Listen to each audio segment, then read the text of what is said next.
മക്കളെ, എല്ലാവർക്കും സൈലത്തിന്റെ മറ്റൊരു മലയാളം ക്ലാസ്സിലേക്ക് സ്വാഗതം. ഇന്ന് നമ്മൾ ഡിസ്കസ് ചെയ്യാൻ പോകുന്നത് ഒരു കഥാപാത്ര നിരൂപണമാണ്. മലയാളം ഫസ്റ്റിലായാലും സെക്കൻഡിലായാലും നിരവധി തവണ ആവർത്തിച്ച് നമുക്ക് ചോദിക്കുന്ന ഒരു ചോദ്യമാണ് എന്ത് കഥാപാത്ര നിരൂപണം എന്ന് പറയുന്നത്.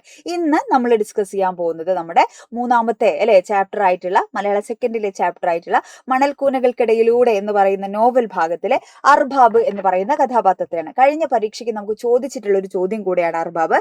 ഞാൻ മറുഡോർ തുറക്കാൻ ആഞ്ഞതും അർബാബ് എന്തോ ഒന്ന് അലറി. ഞാൻ ഞെട്ടി പുറകോട്ട് മാറി. അർബാബ്, ഈ വണ്ടി എവിടെയെങ്കിലും ഒന്ന് നിർത്തി ഞങ്ങൾക്ക് ഇത്തിരി ആഹാരം വാങ്ങിച്ചു തരൂ, ഞങ്ങൾക്ക് ഇത്തിരി വെള്ളം മേടിച്ചു തരൂ. സൂചനകളും പാഠഭാഗത്തെ ഇതര സന്ദർഭങ്ങളും പരിഗണിച്ച് അർബാബ് എന്ന കഥാപാത്രത്തെ നിരൂപണം ചെയ്യാനാണ് നമ്മളോട് പറഞ്ഞിട്ടുള്ളത്.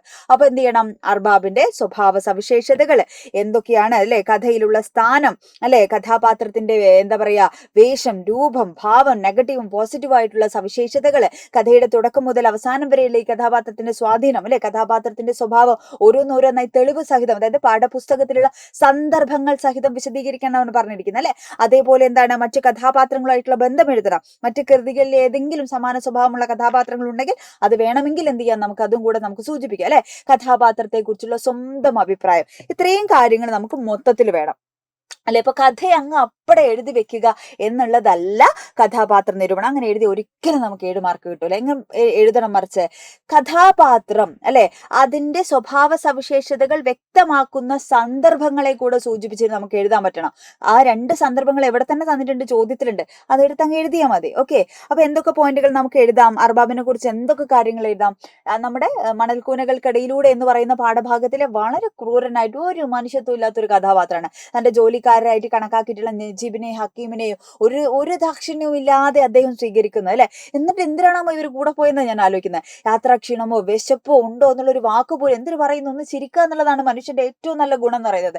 മാനുഷിക ഗുണം. അങ്ങനെ ചിരിക്കുക പോലും ചെയ്യേണ്ട, കണ്ട മാത്രയിൽ അലറുകയാണ് ചെയ്യുന്നത്. അങ്ങനെ ദാരിദ്ര്യം കൊണ്ടും സാമ്പത്തികമായിട്ടുള്ള അടിത്തറ ഇല്ലാത്തതുകൊണ്ടും പാവപ്പെട്ട മനുഷ്യരാണ് ഇങ്ങനെ ജീവിതം ഒന്ന് കരകയറ്റാൻ വേണ്ടിയിട്ടാണ് കടൽ കടന്നിട്ട് പോകുന്നത്. അപ്പൊ മറുനാടുകളിലേക്ക് ജോലിക്ക് പോകുന്നത്. അപ്പൊ ആ ജോലിക്ക് അന്വേഷിച്ചു പോകുന്ന മനുഷ്യരോട് ഒരു കരുണയും ഇല്ലാതെ പെരുമാറുന്ന ക്രൂരനായിട്ടുള്ള കഥാപാത്രമാണ് ആരെന്ന് പറയുന്നത്, നമ്മുടെ അർബാബ് എന്ന് പറയുന്ന കഥാപാത്രം. പഠിച്ചു വെക്കുക. നമുക്ക് ഏറ്റവും കൂടുതൽ സാധ്യതയുള്ള ചോദ്യങ്ങളിൽ ഒന്നാണ് കഥാപാത്ര നിരൂപണം എന്ന് പറയുന്നത്. അപ്പൊ മാക്സിമം ഫ്രണ്ട്സിന് ഷെയർ ചെയ്ത് കൊടുക്കുക. അടിപൊളിയായിട്ട് കോൺഫിഡൻസോട് കൂടെ ഇരിക്കുക. ഉഷാറായിട്ട് നമുക്ക് പരീക്ഷ തകർക്കേണ്ടതുണ്ട്. അപ്പൊ ഓക്കെ അല്ലേ, സെറ്റ് അല്ലേ, റെഡി അല്ലേ? മറ്റൊരു ക്ലാസ്സിൽ നമുക്ക് വീണ്ടും കാണാം. ബൈ.